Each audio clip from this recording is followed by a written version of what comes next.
Hello, I'm John Rossi, a touring drummer with a love of all things animal. When I'm on the road, I visit as many zoos, aquariums... Hey, wait a minute. What's going on?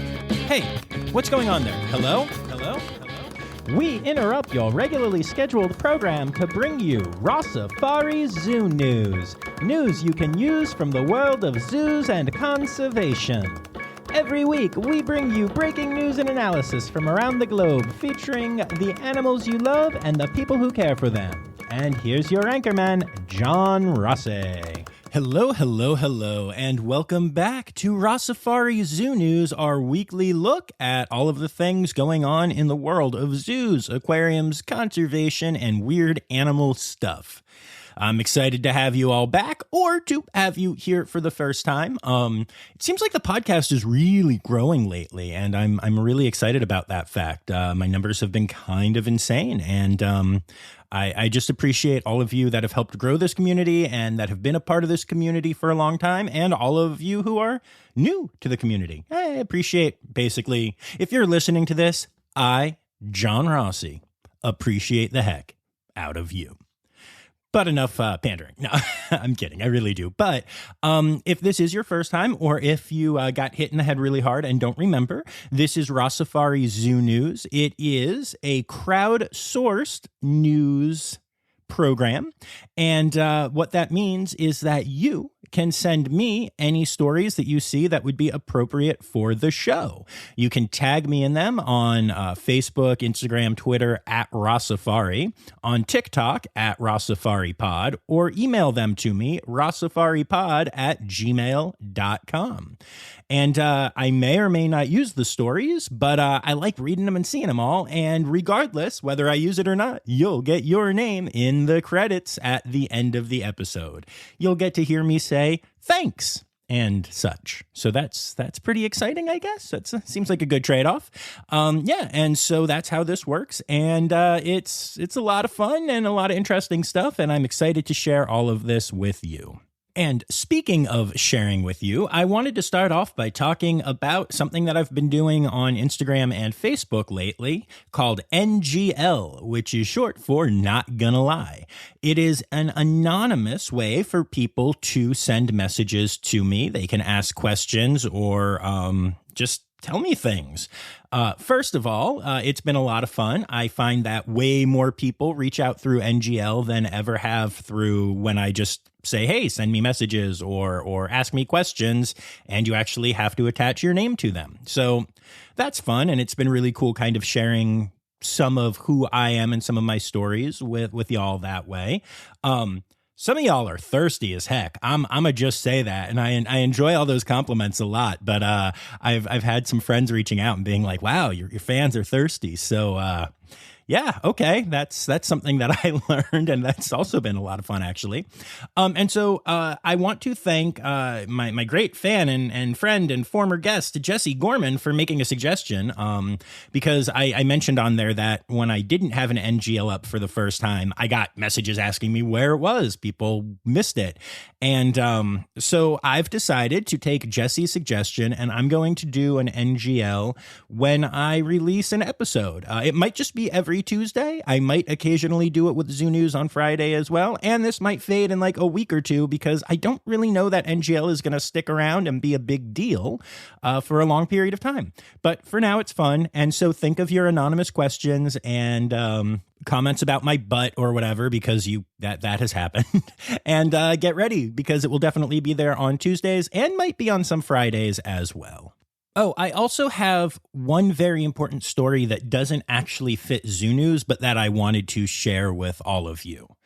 As of July 16th, which is the day after this episode drops, the suicide hotline in the United States has changed from the 11-digit number that it used to be to 988.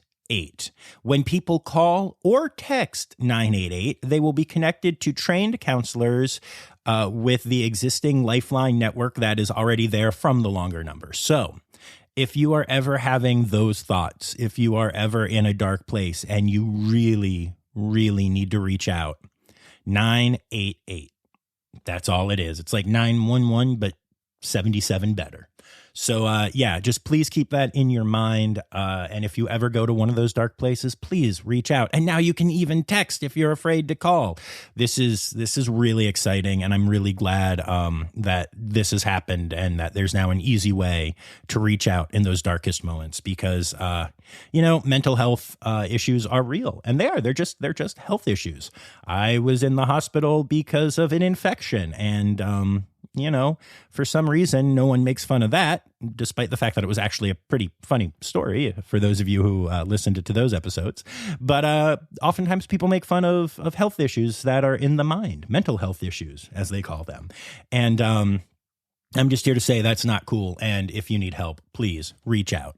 988. All right. Well, I think that is enough of an intro. And now I think it is time to get to an all new parody song introducing Zoo News. Get excited, y'all. Here's my buddy Taylor Gray and I, along with Noah Pelty, having some fun.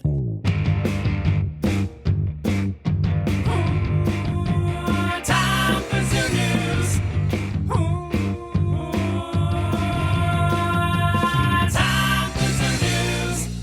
Such nerds. We are such nerds. I am such a nerd. Ironically, that's actually a parody of a parody because early on in the pandemic, Taylor and Noah and I recorded My Corona, which was a parody of My Sharona that Taylor and I co-wrote. And we recorded it remotely, and you can find it on YouTube. And I think I'll throw it at the end of this episode just because I can.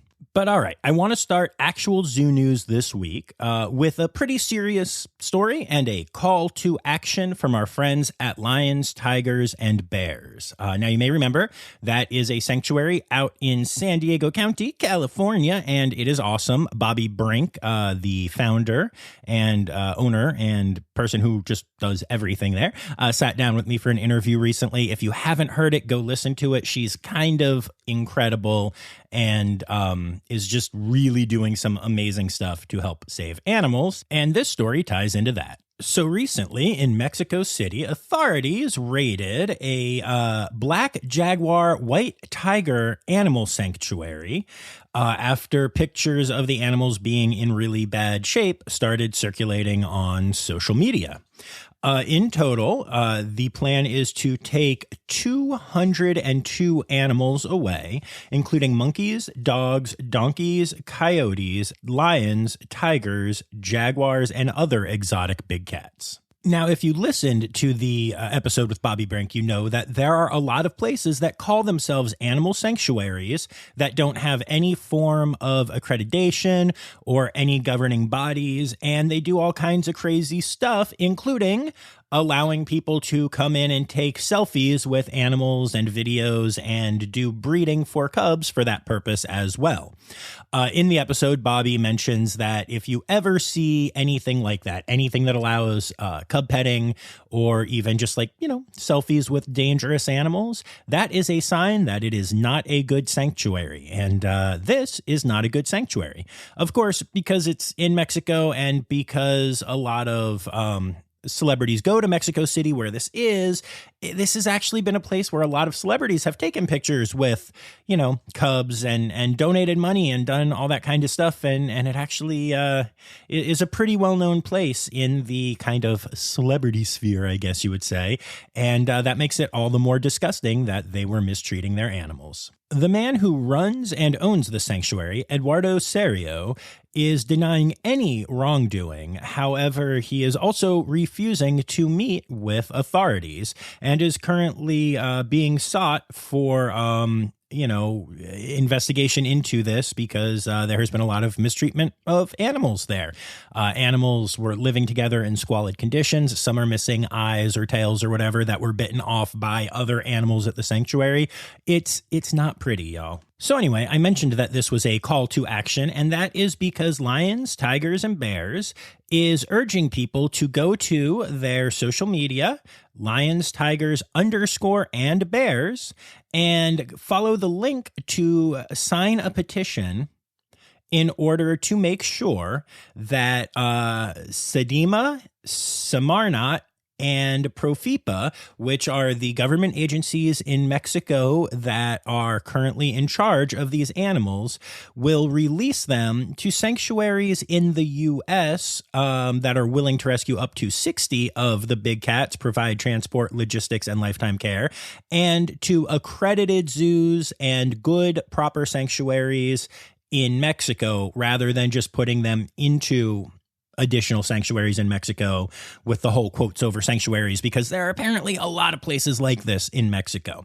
So while it's really cool that these 200 plus animals were rescued, it's really important that they do not go to another roadside zoo type sanctuary. They need to go to true accredited sanctuaries. So please take the time right now to go to lions, tigers, and bears on Instagram, or Lions, Tigers, and Bears on Facebook. Go follow the link. It's in their stories. It's in their bio. It's everywhere. And sign that petition. Thank you so much. The Santa Fe Teaching College Zoo has announced that Adelaide, their tree kangaroo, has had her first joey back in December, and that just recently this joey has started coming out of the pouch, and you can now see the joey at the zoo between 9 a.m. and 3 p.m. So I'm going to end this episode here and go book a flight.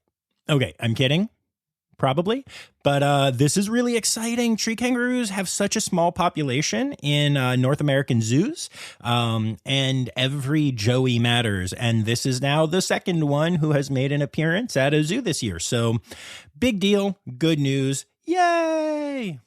The Trevor Zoo at Millbrook School, which, as y'all know, is a zoo that I love very much and is near and dear to my heart, recently received a $20,000 Learn, Play, Create grant from the Dutchess County government in the state of New York. I think this is awesome, and it's a cool opportunity to share with y'all very briefly that, there are actually a lot of grants and such out there for zoos, and there are people who basically a big part of their job is just applying for grants, getting that money, and then using it for whatever the grant allows them to use it for. Sometimes it's for animal care. Sometimes it's for education and outreach. It's a really fascinating thing that is out there. And, governments do this for a lot of stuff. If you want to start a new small business, you might be able to get a grant. There's all kinds of really interesting things out there that can be used for very specific things. Sometimes, for conservation education only.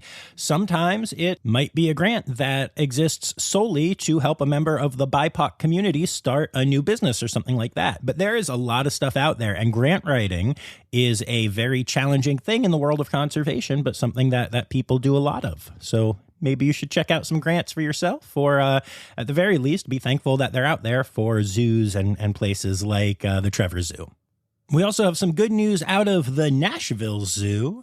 2 clouded leopards were born on June 30th at the zoo. It is a male and female pair, and they're actually the first clouded leopard cubs to be born at the zoo since 2019. Which is interesting because the Nashville Zoo is known for breeding clouded leopard cubs. They currently house 16 clouded leopards and have welcomed 42 cubs since 2019. So it's nice to see that breeding program having some success again, and it's really exciting. Also, these cubs are the first offspring of their parents, meaning that they are genetically significant to the population of clouded leopards in captivity. The cubs are being hand-reared, and as such will be available to be seen soon in the veterinary center, where you can kind of see into their neonatal unit. That's where I first saw Lucille the binturong when she was born there. It's very cool. So if you get a chance, go check these little goobers out, and definitely hit up at Nashville Zoo to see the adorable photos. One thing that I love is when zoos go out of their way to find kind of a unique way to raise some money and get out in the community a bit. And our good friends at Elmwood Park Zoo are doing just that. On Sunday, July 17th. All right, we'll be back after this quick break. Hi, this is Kathy Hill from the Indian River Lagoon National Estuary Program. We're all about restoration projects in progress this season on One Lagoon, One Voice. Learn about the great strides the lagoon community is taking to restore and protect the Indian River Lagoon. Each week, we dive deep into discussions with scientists, resource managers, and nonprofit leaders to explore lagoon issues and solutions. From oyster reefs to clam restoration, algae blooms to muck, you'll learn all about the projects we're tackling to bring the Indian River Lagoon back to health. Click the link in the show notes to follow One Lagoon, One Voice, learn about the IRL Council, and explore our unique lagoon.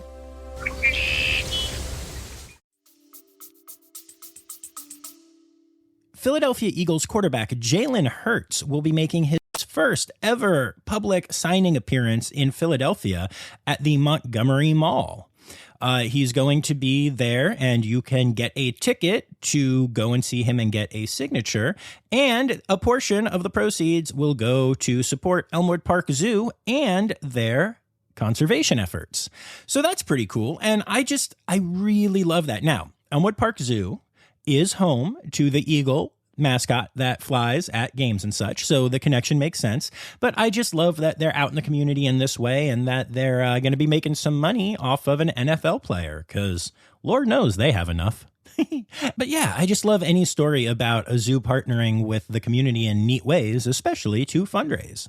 Okay, now for some less happy news. Thunder, a 22-year-old male chimpanzee at Albuquerque's biopark, died last weekend from complications of a Shigella bacteria infection. The biopark actually lost some primates from Shigella before and thought they had it under control, but this is the same strain, and it seems like maybe one of the primates may have been carrying it asymptomatically, or that Thunder himself may have been carrying it and it just got more out of control.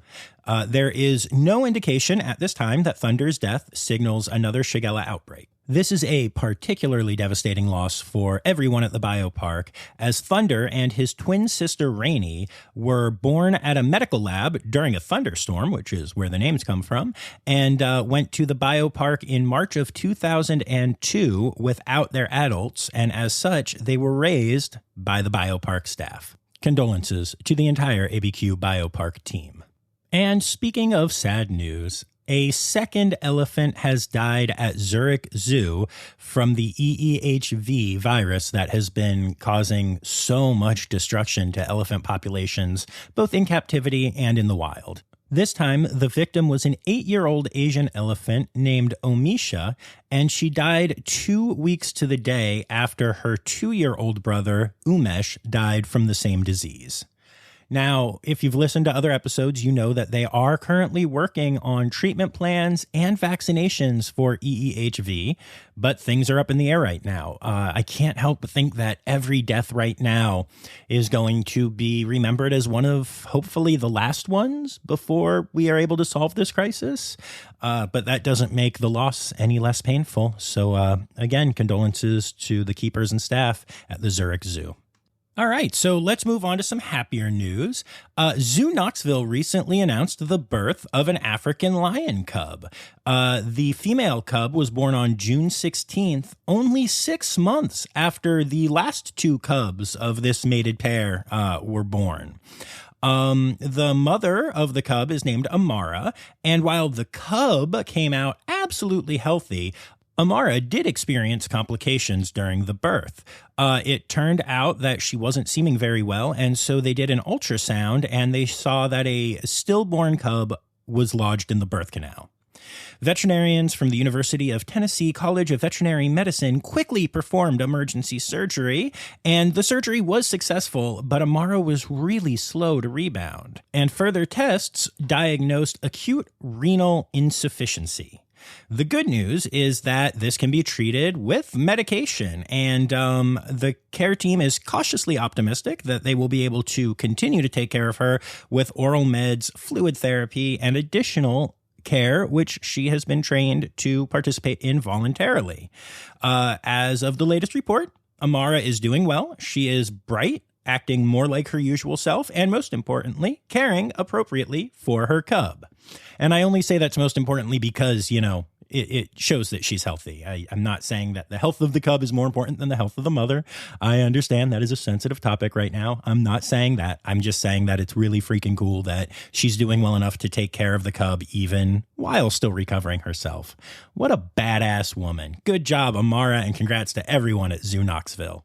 The Oklahoma City Zoo recently announced the birth of 2 critically endangered Sumatran tigers. The mother, named Lola, which is also the name of my acoustic guitar, is doing well and is taking care of the 2 cubs perfectly. So far, keepers have not interacted with them at all, merely are observing through video. The plan is that in a few weeks, the veterinary team will conduct physical exams on the cubs to obtain their weights, measurements, and to determine their gender.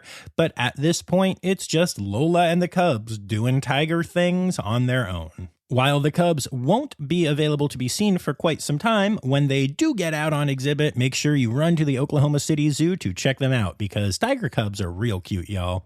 Okay, so y'all know that I'm obsessed with binturongs, and you also know that I have a great relationship with Paul Reinhardt, the panda keeper at the Cincinnati Zoo, and have gotten to know the pandas there. So I'm really excited to announce to you that Ross Park Zoo has recently announced the arrival of 2 binturongs, Jumari and Aquila, and the arrival of Mimi, who is Lynn's cub from last year, the bottle brush cub that you've seen pictures of and I've talked about on here before, all at Ross Park Zoo. So in a completely unrelated story, I'm planning a trip to Ross Park Zoo as soon as I can to see my friend Mimi again and to catch these new binturongs. Okay, that wasn't actually unrelated. And speaking of red panda babies, you may remember that Ravi is the new red panda cub at Greensboro Science Center. And right now, if you want to make a picture welcoming Ravi to the center or to the world and send it to the center, they will hang those pictures up in Ravi's room. Isn't that adorable? I will put the address in the show notes, and then you can go ahead and send your pictures to Ravi to welcome him to the world. I'm definitely going to have Miles do one of these and not just do one myself, maybe? Question mark.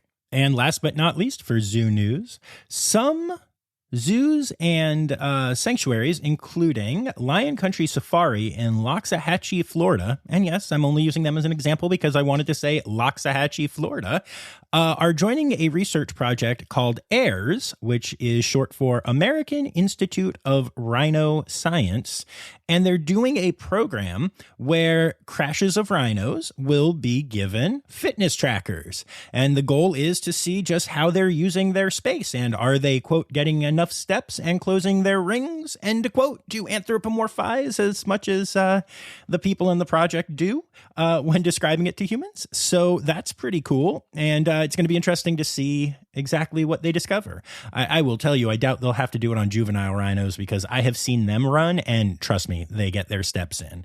But, you know, a lot of times it seems like rhinos are just kind of standing there. So it's going to be interesting to see what they find about captive rhino crashes from this project. Conservation! Conservation! News time! Oh yeah! Red Panda Network recently announced the vaccination of 1,254 dogs for rabies in western Nepal's Jharkhand district. I'm probably saying that wrong. But yeah, dogs are actually a primary threat to red pandas in Nepal. They are frequently killed by free-roaming dogs, either through predation or through the transmission of rabies and canine distemper. So in 9 days in a row, Red Panda Network set up vaccination booths in 9 locations in the area where 889 local villagers were able to have their dogs vaccinated for free. Stray dogs in the area also received vaccines, which is really, really cool. And I love these kinds of things. It's just something that, you know, sitting in America, you don't think about that. Over in Nepal, these pets don't get vaccinated as regularly, and that can threaten red pandas. Who knew? But apparently the answer to that question is Red Panda Network knew, and they did something about it. Awesome work as always, my friends. And speaking of red pandas, because I know what y'all want, or at least what I want, China has announced plans to create 5 new national parks covering an area of 230,000 square kilometers, which is almost the size of the entire UK. This is really exciting. And in the areas that they are setting aside, there are hundreds of threatened and endangered species, including red pandas, Amur tigers, leopards, and giant pandas. Those big goobers get some extra help too. So this is really exciting news out of China. And I have 2 good stories for whales. Not that I think any whales listen to the podcast because iPhones get damaged in the ocean. But anyway, a federal judge recently ruled that NOAA fisheries violated the Endangered Species Act and Marine Mammal Protection Act by not adequately protecting North Atlantic right whales from fishing gear entanglements. That's really good news, as those entanglements are the leading cause of death of the critically endangered species. And right now, in case you're wondering, there are about 336 North Atlantic right whales out there right now. So that's scary. That's a small number. But yeah, this is a really big deal, this ruling, because actual enforcement of the law will hopefully get fisheries to clean up their act and help save these whales. And speaking of good news for whales, fin whales, which were once considered endangered, have staged an amazing comeback. Fin whales had almost been hunted to extinction, and now they are back in their ancestral feeding grounds off the coast of Antarctica in huge pods that are eating a ton of krill and just thriving. Some of the pods, which are engaging in huge feeding frenzies right now, are as large as 150 whales in a single pod. That is so cool to hear about. Now, you may be wondering, what has caused this wonderful reversal?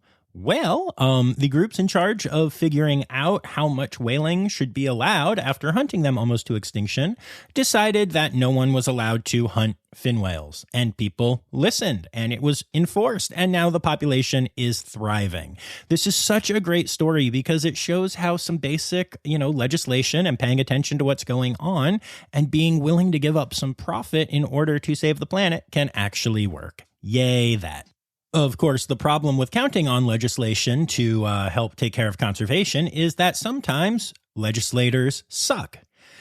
For the last 85 years, the Federal Aid in Wildlife Restoration Act in the United States, which is also known as the Pittman-Robertson Act, has raised billions of dollars for research into wildlife and also for habitat acquisition.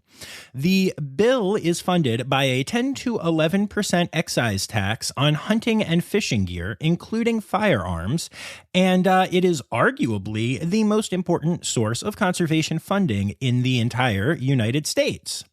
However, a new law that has been proposed by Representative Andrew Clyde of Georgia is trying to eliminate this tax, saying that because gun rights are guaranteed in the Second Amendment, that they should not be allowed to be taxed as an excise. The bill is named RETURN, standing for Repealing Excise Tax on Unalienable Rights Now.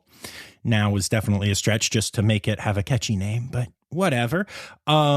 Would eliminate this tax and the funding that it gives directly to conservation. This is especially disappointing because hunters often say that, population control, but also the money that they give to conservation through this tax and other ways are proof that hunters are in fact conservationists. A controversial subject that we've discussed on here a lot, and that I think actually does have a lot of nuance. Way too much to put into this story, but it's definitely interesting. The other sad part about it to me, as I read through everything that's being said, is that Representative Clyde seems to be doing this less because of any real concern about the tax and everything, and more because gun rights are a hot topic right now, and Republicans know that their people will vote for them if they do stuff to make access to guns easier, which is, something I feel strongly about, but doesn't fit this podcast. But I don't like Representative Clyde very much. I'm just going to say that. Never met the dude, but probably don't want to grab drinks with him next time I'm visiting Zoo Atlanta. But let this be yet another reminder that midterm elections are coming up. And if you care about the environment and environmental laws, most of the time there's really only one way to vote. And I'm not going to tell you what that is because, that's not my job.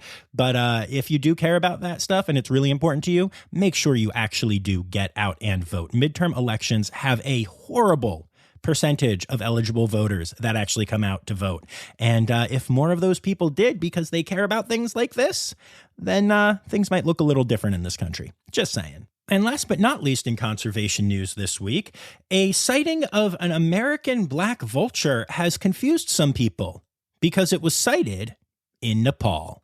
So the reason I'm even bringing this up, it's an interesting story in and of itself, but this is the third time recently that I have had a story about a bird just being somewhere that it really shouldn't be. And in this case, they don't even think it could have actually flown there from the Americas. They don't think that it could have made it. So does this mean that bird trafficking is increasing and this and maybe those other birds were ones that had escaped? Does it mean that there is a zoo or something that let this one go and that's been happening more? Maybe some less than reputable place where it escaped from? I don't know. But it stands out to me that this is now the third time in the last couple of months that I've been sharing a story with you of a bird being like on the wrong side of the world. And that scares me a little bit. Trends are sometimes nothing. Sometimes there are 3 zoos that lost a bird or something. And sometimes it means that trafficking's getting worse, or it might mean that, all the stuff that I just said. I don't know why I'm repeating myself. But yeah, this is an interesting story, and they don't know what they're going to do about it. Right now, the bird seems to be doing fine and thriving and everything. So, yeah, it's an interesting situation to see a new world vulture in the old world vulture space. It's time for other news. It's time for other news. Hey, now, right now, it's time. It's time for other news. Hey, it's a segue to the part called other news. All right, we'll be back after this quick break. What if I told you scientists discovered 100 new species in the deep ocean? Why did crocodiles survive extinction? Megalodon. How did it go extinct? Hey, it's me, Forrest Galante, wildlife biologist. You might know me from Joe Rogan's podcast or my various TV shows like Extinct or Alive and Shark Week. Join me and my friends as we dive into the wild world of animal anomalies and everything wildlife. Don't miss out. Click here to uncover these mind-blowing animal mysteries. Okay, so I want to start this one with a quick conversation about monkeypox, which is a disease that I know very little about and am not going to take the time to learn right now because my life is hectic. However, the thing I wanted to let you know is that the Washington Post recently published an opinion piece. Keep in mind, it's an opinion piece, not a fact-based research piece, saying that monkeypox is now a pandemic, and unless we declare an emergency and act quickly to combat it, we risk repeating the same mistakes we made with COVID. And I saw a lot of people freaking out about that, but many really brilliant immunologists and scientists have come out and absolutely ripped the piece to shreds. The author, Eric Feigl-Ding, is not an expert in the subject and already has a history of fear-mongering and inaccurate statements about the current monkeypox outbreak. And it seems like he's just trying to trade in on what is going on for fame. So if you happened to see the monkeypox Washington Post piece and got freaked out, you probably don't have to be too freaked out right now. Unless, eventually it gets worse and then you do have to freak out. But for now, no freaking out. Yay. A new Barbie doll is being released that is made out of recycled plastics and is modeled after Dr. Jane Goodall. Dr. Goodall said that she is absolutely delighted to see herself as a Barbie doll, and it is actually something that she has long dreamed of happening, which I think is adorable, and she hopes that her Barbie will inspire little girls everywhere. Well, Jane, I will tell you that you and this Barbie doll inspire the hell out of this little girl. Wait. Anyway, I just think this is really cool, and it's nice to see conservation getting into the hands of a younger generation. I've actually noticed a lot of Lego sets recently that are focused on that theme as well. So good job, Toy World. The United States Postal Service has announced a new stamp called the Elephants Forever stamp, which features a fanciful digital illustration of an elephant interacting with its young calf, depicting the affectionate nature of elephants. The stamps will be available on Friday, August 12th at 11 a.m. Central. Who puts anything in Central? That was such a weird thing for the post office to do. But anyway, for my younger fans, stamps are things that you put on envelopes and then put pieces of paper in them to send to people.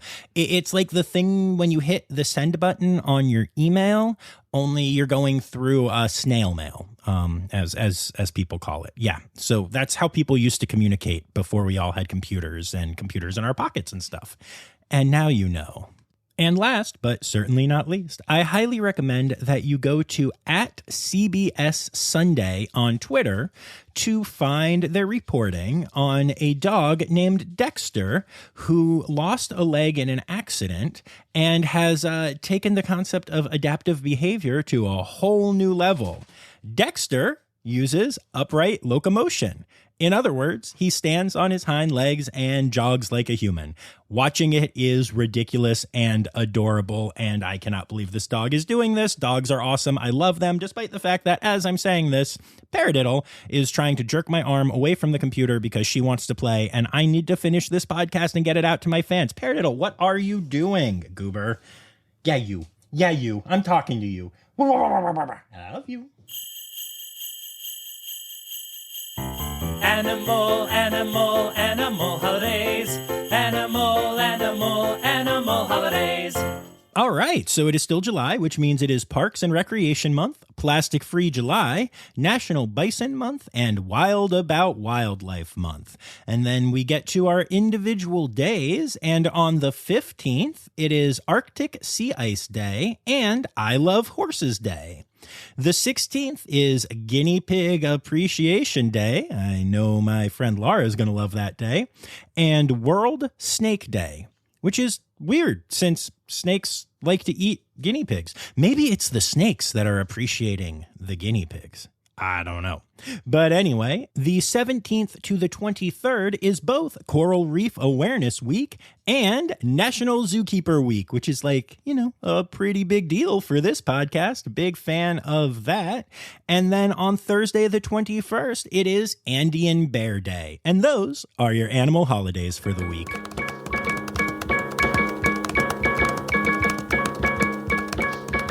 All right, we did it. Another week of Rossifari Zoo News is in the books. I'd like to say thank you to Laura Schenk, my Red Panda level patron, and to all of my patrons for contributing to the podcast. I'd also like to say thank you to everybody who contributed a story this week.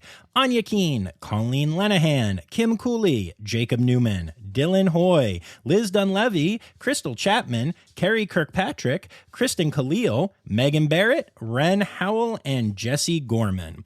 Also, I've put the address for Ravi and the direct link to the lions, tigers, and bear thing that I want you to sign, your call to action, go do the thing, in the show notes. So go click on those and do the thing, y'all. And remember, I'm also going to stick my Corona at the end of the credits this week. And the video, if you look on YouTube, is it's something else. We were goofy early on in the pandemic, y'all. But anyway, remember, friends, the words Newsy Credits backwards are Steiderk Yeswen. The Rossifari podcast is produced, hosted, and engineered by John Rossi. Editing and fact-checking by John and Dr. Zoe Vesley Gross. Our theme song is Sevens by Nathan Burke, performed by Nathan and John. Interrupting John theme and additional voices by Taylor Isaac Gray. You can reach John directly on Instagram and Facebook at Rossifari or by email at rossifaripod@gmail.com. Rossifari is part of the Daydreamer Media Network. Now, stop listening to me and go visit a zoo.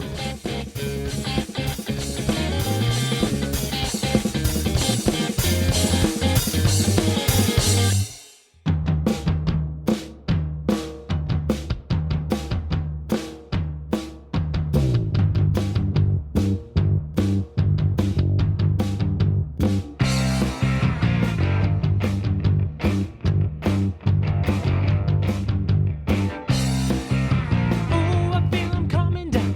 I'm coming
Sorry about that.